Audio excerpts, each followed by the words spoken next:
The streets have always been a place for people, to move people and goods. They're a transportation utility. Traditionally, in every culture, it's simply been a public resource. And in the last several decades, it's increasingly become a place for cars, for motor vehicles. Like everyone else in this culture, I was brought into the roadway system as the roadways being a place for automobiles, and bicyclists' place in the roadway was off on the edge, out of the way of more important people. I started to look into this and I started to research it, and I learned that if I just shed that belief system that I was a second-class citizen borrowing a few feet on the edge of the road, and I began to act like a legitimate road user, all of a sudden my problems went away.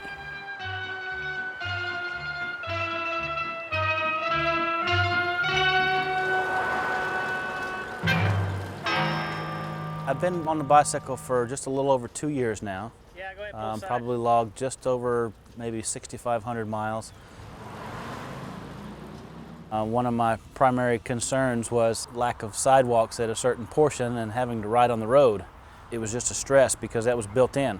You know, didn't know what to do, didn't know, how to operate the bicycle on the road. So I was, intimidated about having to, be on the road with vehicles. I found out after researching on the internet that there's a greater potential for conflicts on sidewalks. So I just decided to get off the road. A lot less stressful, much more enjoyable.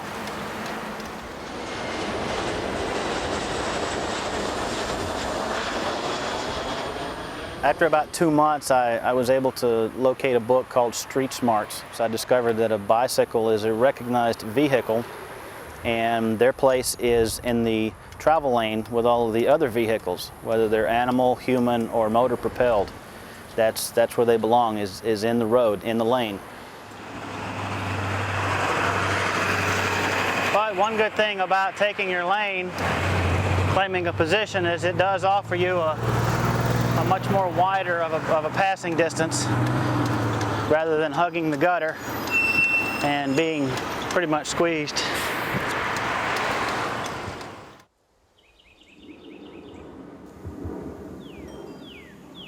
About January of this year, we decided we wanted to buy a house. And one of the main things we were looking at in buying a house was proximity to the bike path. Quality of life was something that was very important to us.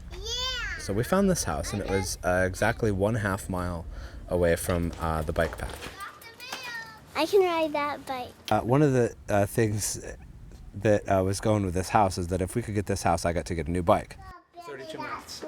I got that because I don't drive a car. We have one car between the two of us. And so my new car became a bike. So that summer, because I'm a school teacher and so I don't work during the summer, everywhere I went with children, I went by bike. Let's stack them up. Girls, what are you doing with all this stuff? And we didn't stay home. I mean, we went places. We went to the mall, got a new weed whacker, had to return the weed whacker, had to get parts for it, parks, all over the place, and we go on the bike. Okay, good job. We go to the grocery store on the bike. We get firewood in the bike. Everything we got to do, we do it on the bike. But so much of this is just trial and error, I didn't know you had a chain. I didn't know I had a chain. Okay. August rolls around, and I decided I wanted to ride my bicycle to work instead of driving, and so I did. It was like leaving something behind that I wanted to leave behind, and I didn't really understand that. It's important to not have people perceive something pedestrian, so treating it like a vehicle is really important. You know what I mean? You wouldn't drive your car on the sidewalk. Similarly, you shouldn't ride your bike around a whole bunch of kids. Does that make sense? Okay, it looks like there's a bubble machine on here. And I'll be right back with my little girl.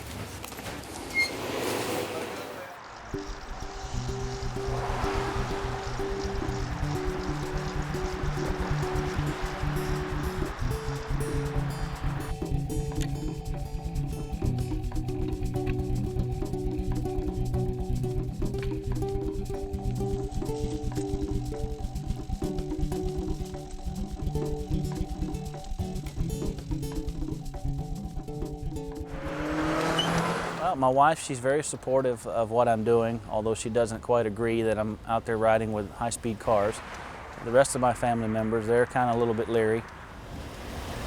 Bike lane. I think that's because they haven't had the opportunity to experience what I have and to see what I've seen. My personal experience with a bike lane, to be honest with you, I'd prefer not to use them. They're more a detriment than they are a help.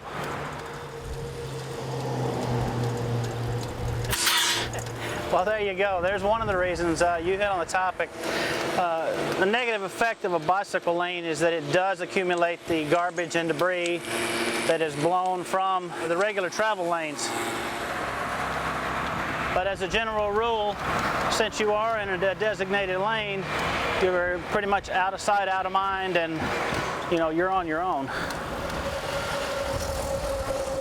I've seen a couple of instances where that may have been an issue, but in the amount of time that I've been cycling, it's becoming less and less. Most of the streets here in Orlando, you can probably accomplish 90% of your rides on a quiet and calm street, and then we meet friends like that.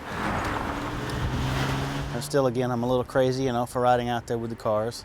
Drivers really don't see the cyclists because I think primarily they're just not out there looking for us. There's just too much distraction in the automobile, the radio, the windows, the kids, the wife, everything. Florida has a state statute that requires a minimum of 3-foot passing distance for cyclists, and it's a requirement that they're responsible for as an operator of a motor vehicle. It's getting better, but we've got a long way to go. I tried to ride my bike to work as much as possible instead of driving a car because I like it more and because it makes my life more enjoyable. I guess people around me can see how much I love it. My wife just recently started to ride her bike to work as well. Well, that's good. You should like school. You get a lot more out of a bike you just can't in a car. So I didn't mind a short little ride, but something like, for example, riding to my daughter's school and then running errands and coming back, that was so out of my reach a year ago. And now I'm seeing that it's not that much of a hassle. It's just changing your perception. Now, even though we're a one-car family, we're even moving away from that and moving onto 2 wheels. I can appreciate it is more physically demanding to ride, but it's also more pleasurable. I see bunnies and gators and, all kinds of things, and I say hello to people. So it's been a huge change. They'll stop us and they'll talk to us. One woman came up and said, I saw you guys out, and I couldn't believe you guys rode that far, and I can't believe you go to this school. Look, I took pictures, and she showed me on her phone that she took pictures of us. Yeah, we're just going to take our first right, which is a street. But we're also always greeted with, oh, I could do that, but I work, over in Altamont, or I work out at UCF, or, we do this, or, I couldn't do that, or it's so hot, or I don't have a shower at work. But it's not. It's not too hard. We don't think that it's too hard to drive 10 miles. I think we think about bicycling as we might think about running 10 miles. You're a pedicab around here? International Drive. Really? Pretty cool job. You can ride 10 miles in an hour. And that's doing it at a very, very, very, very easy pace. Stopping and picking up stuff your kids throw out of the bike, you can get 10 miles in 1 hour.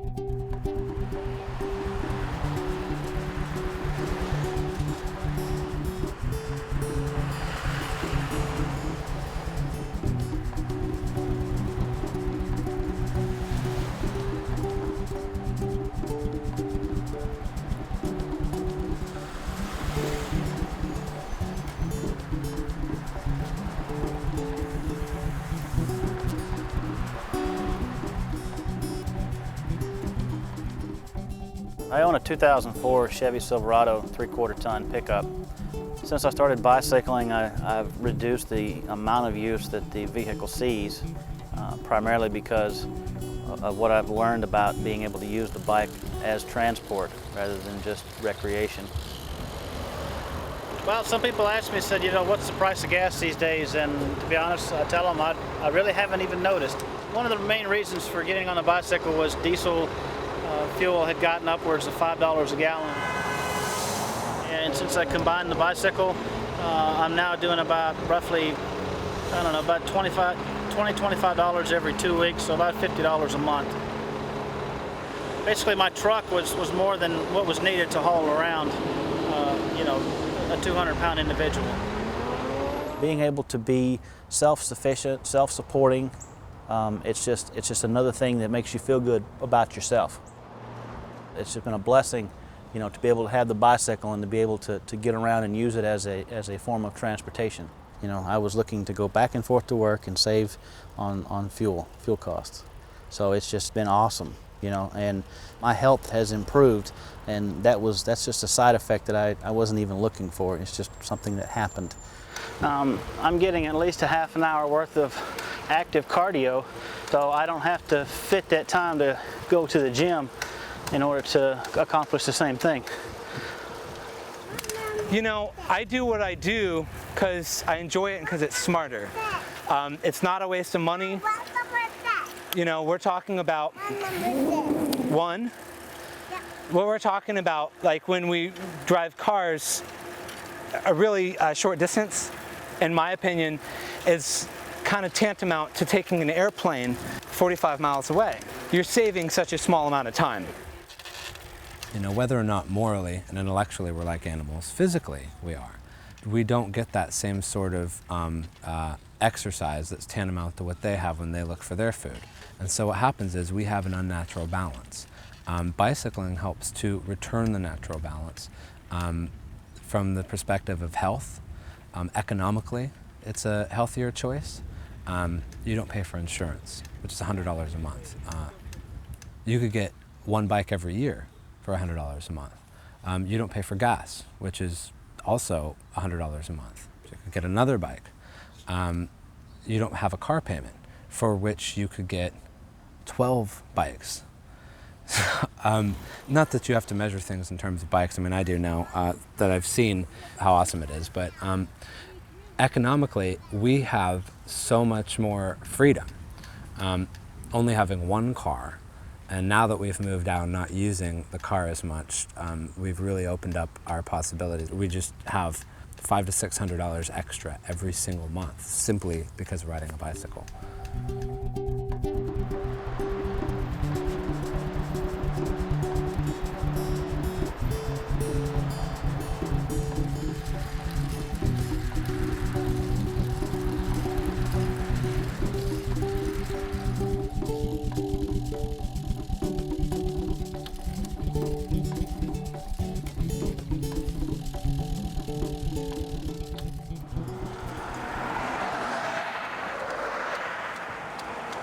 Overall, the bicycle cost me about an additional 8 to 10 minutes versus driving an automobile. Most people say, you know, well, that takes a little extra time out of your day, but to me, that hour's time, you know, gives me that great stress reduction. So by the time I get to work or get home, I'm pretty much stress-free. A couple times we've had situations where there's like more than 2 kids and there's no room in a car. So if you want to go somewhere, it's actually faster and easier by the bike. Stop fighting, you guys remember. From the statistics that I've read, I don't feel there's a lot of danger in bicycling in traffic. I really don't. Okay, you're in bike timeout. When I'm riding with my kids, I almost obliterate the risk. And the roads I'm on are so small that even if somebody did hit me, I don't think I'd be hurt. And the kids definitely wouldn't be.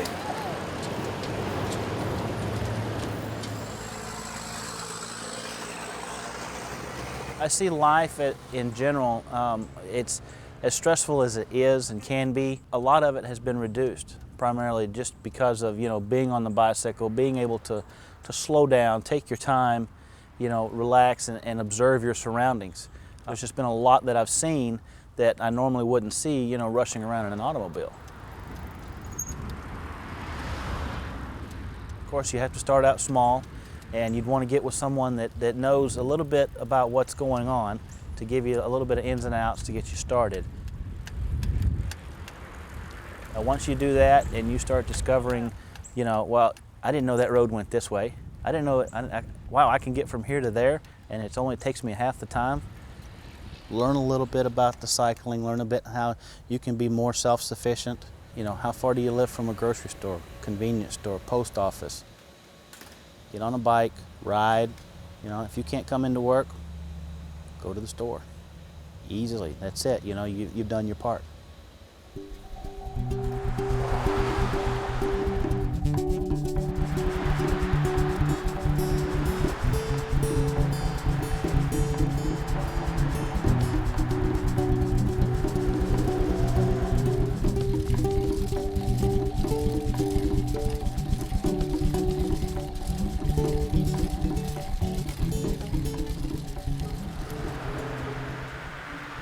I ride on roads that most people would not expect to find a bicycle on. But I feel perfectly safe on those roads because I've watched the interactions. I know that motorists see me. I know that they change lanes to pass me over and over again for hours and hours and hours riding on these roads. The novice doesn't have the experience to know that the guy who's cutting back into the lane abruptly has no intention of hurting him. The novice just sees that as an aggressive act and thinks, well, you know, gosh, somebody's going to kill me for doing this. And so it scares them off the road. And that's really the tragedy of the whole thing. It's not that the roads are unsafe, it's just the threatening, purposeful, mean behavior of people who believe that they're entitled to act that way. They believe they're entitled to act that way because the cultural biases support it. They believe they're entitled to act that way because no one in power, no one in law enforcement, no one in the community leadership is standing up and saying it's not okay to act this way. And that's where it has to begin. It has to start with law enforcement. It has to start with community leaders, that we have to stand up and say, look, roads are for everyone. These are a public utility. These are the part of our community where we interact every day on our way from point A to point B.